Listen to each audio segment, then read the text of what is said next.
आज हम आपको दिखा रहे हैं एक ऐसी खबर जिसमें अवैध कब्ज़ों को लेकर नहर महकमा ही नहीं परेशान, उसके अधिकारी भी अवैध कब्ज़ों को लेकर नहर महकमे की ज़मीन पर काफ़ी परेशान और बेबस नज़र आते हैं। हालांकि अवैध कब्ज़ों को लेकर यहां के प्लाट धारक कई बार अधिकारियों से मिल चुके हैं, लेकिन तमाम अधिकारियों के पास जाने के बावजूद, शिकायतों के बावजूद और थाने में की गई शिकायतों के बावजूद भी समस्या का कोई समाधान नज़र नहीं आ रहा है।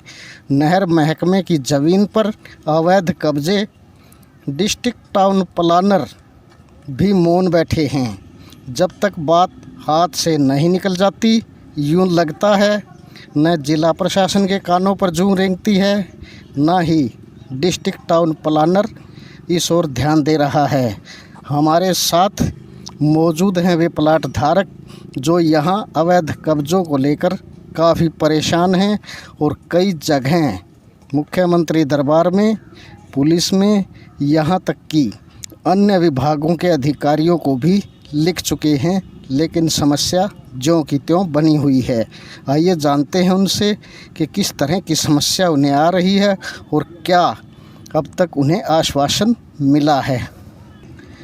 हरियाणा में इन दिनों जहां रजिस्ट्री घोटाले को लेकर बहुत बड़ी गूंज पूरे प्रदेश में सुनाई दे रही है, वहीं अगर अवैध कब्ज़ों की बात हम करें जिला जींद में, तो हमारे साथ डॉक्टर रामानंद मौजूद हैं जिनका यहाँ एक प्लाट है और वे अवैध कब्ज़ों को लेकर काफ़ी परेशान है। ये जानते हैं कि किस तरह की परेशानी से वो जूझ रहे हैं और कहाँ कहाँ शिकायतें कर चुके हैं और क्या आश्वासन उन्हें अब तक मिला है। जी डॉक्टर साहब। हेलो। हाँ जी, ऐसा है कि मैं 2010 से उपायुक्त महोदय से और मुख्यमंत्री से और मंत्रियों से और जो भी इस तरह अपने के नाम है कि पुलिस विभाग को मैं काफ़ी शिकायतें कर चुका हूँ। आज तक मुझे सिर्फ आश्वासन के सिवा और कुछ नहीं मिला और मुझे ही ज़्यादा शिकायतें करने के बाद में उल्टा यही कहा गया कि आप बार बार पुलिस में शिकायत नहीं कर सकते, ये तो अदालती मामला है। इस तरह का मुझे वही बात है कि शिकायत ना करने पर भी मेरे पे काफ़ी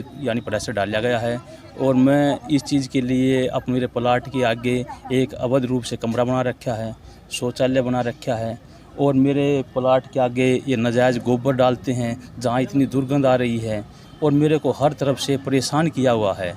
मैं इतना परेशान हूँ कि मैं इसका बयान मैं किसी को कर नहीं सकता कि 10 साल हो गए मुझे इस परेशानी से जूझते हुए, लेकिन आज तक मेरी कहीं पर भी कोई सुनवाई नहीं हुई। और मैंने प्रधानमंत्री को, मुख्यमंत्री को और गृह मंत्री जी हैं अपने, इनको भी लेटर लिखे हैं, लेकिन मेरी आज तक कोई कार्रवाई नहीं हुई। जहाँ पर कोशिश की मैंने वहाँ तक अपना कार्रवाई की और मैं उच्च न्यायालय में भी गया हूँ, लेकिन वहाँ पर भी मेरे हक़ में फ़ैसला आने के बाद में अधिकारियों ने मेरे को इंसाफ नहीं दिया, जिससे मैं अपने इंसाफ के लिए दर भटकता हुआ हूँ, लेकिन मुझे इंसाफ नहीं मिला। इंसाफ न मिलने की वजह से मैं हाई कोर्ट में भी गया।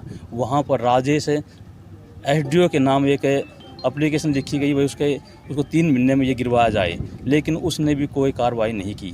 जो हाई कोर्ट में उसके खिलाफ मेरी अब भी कार्रवाई चल रही है और मैं सरकारों से और उच्च अधिकारियों से, नहर महकमे के अधिकारियों से, सभी से दरख्वास्त दे के बिल्कुल थक चुका हूँ और मैं अपनी परेशानी किसी के सामने वो बयान खूब किया मैंने, लेकिन आज तक मेरी कोई सुनवाई नहीं हुई है। ये जो ज़मीन है ये नहर महकमे की बताई जाती है? हाँ जी, ये कुछ तो नहर महकमे की है, कुछ कमेटी की भी है जो लोगों ने अवैध रूप से दबा रखी है। ये नहर के उस पुल से लेकर रेलवे पुल तक लोगों ने अवैध कब्जे कर रखे हैं। लेकिन एक जो विनय जेई है, इन्होंने हमारे प्लाट के आगे गुंडागर्दी से, जोर ज़बरदस्ती से और धमका के हमारे आगे अवैध रूप से कब्जा कर रखा है और नहर महकमा में होने की वजह से वो मेरी कहीं पर भी कोई सुनवाई नहीं होती, ना तो उच्च अधिकारियों के पास सुनवाई होती, ना नहर महकमे में सुनवाई होती। नहर महकमे ने कोई प्रयास नहीं किया इन अवैध कब्जों को हटाने के लिए? उन्होंने 1-2 बार तो एप्लीकेशन उपायुक्त महोदय को लिखी थी, लेकिन उस टाइम कोई रिस्पॉन्स नहीं मिला। फिर उसके बाद जब इसलिए मैंने हाई कोर्ट में गया, मैं राजेश जो SDO था उसको ये 3 महीने का टारगेट दिया गया, भाई आपने 3 महीने के अंदर गिरवानी है, तो उन्होंने फिर उसके बाद में कोई भी कार्रवाई नहीं की। स्थानीय अधिकारियों से क्या आश्वासन मिला आपको? स्थानीय अधिकारियों से मुझे वह सिर्फ वह आश्वासन नहीं मिला है, कार्रवाई कुछ नहीं, उन्होंने जी करवा देंगे। तो अब आप आगे इस लड़ाई को कहाँ तक ले जाएंगे? ऐसा है जी, जहाँ तक आदमी की मौत होती है वहीं तक इस लड़ाई को ले जाना चाहता है आदमी। मेरे प्लाट के आगे आप देखो, और वह बता कि शौचालय तक बना दिया है, मेरा जीना मुश्किल करते हैं, रोज़ गाली गलौज करते हैं। एक आम आदमी कितना सहन कर सकता है? इस तरह की समस्या से और अवैध कब्जों को लेकर आप मुख्यमंत्री, उप मुख्यमंत्री या गृह मंत्री से मिले हैं? मिले तो नहीं हो, लेकिन वो ऐसा जी मैंने लेटर जरूर डाले हैं, लेकिन उनके पास मैं जिस तरह जींद में जिस तरह अपने मुख्यमंत्री साहब आए तब लेटर दिया था, उसकी भी आज तक कोई सुनाई नहीं हुई। क्या सीएम विंडो में भी आपने? हाँ, सीएम विंडो में 2 बार शिकायत करी है, उसका भी मुझे कोई आज तक रिस्पॉन्स नहीं मिला। अब आपका अगला कदम किस तरह की कार्रवाई करें? अगला कार्रवाई तो ये है जी, देखो मैं लड़ाई तो कर नहीं सकता, मैं एक शरीफ इज्जतदार आदमी हूँ। हम तो वह बात है कि और इसी तरह अपना निराश होकर के अपने बैठे हैं जी, क्योंकि जब हमारी हर कोशिश नाकामयाब हो जाती है तो सरकार से किस तरह की गुहार लगाएंगे आप कि इन अवैध कब्जों को लेकर जींद में, जबकि सरकार काफ़ी गंभीर है पूरे हरियाणा में अवैध कब्जों को लेकर? देखो जी, सरकार गंभीर होगी, लेकिन मेरे लिए तो कोई गंभीर नहीं है, क्योंकि मैंने तो वह सीएम विंडो में 2 बार दरखास्त रह ली और सीएम के पास भी लेटर डाल लिया, लेकिन और मैंने प्रधानमंत्री को भी डाल लिया, मुझे तो कोई ऐसा रिस्पॉन्स दिखाई नहीं दे रहा। चलो किसी का काम होता है वो अच्छी बात है, लेकिन मेरा काम नहीं हो रहा।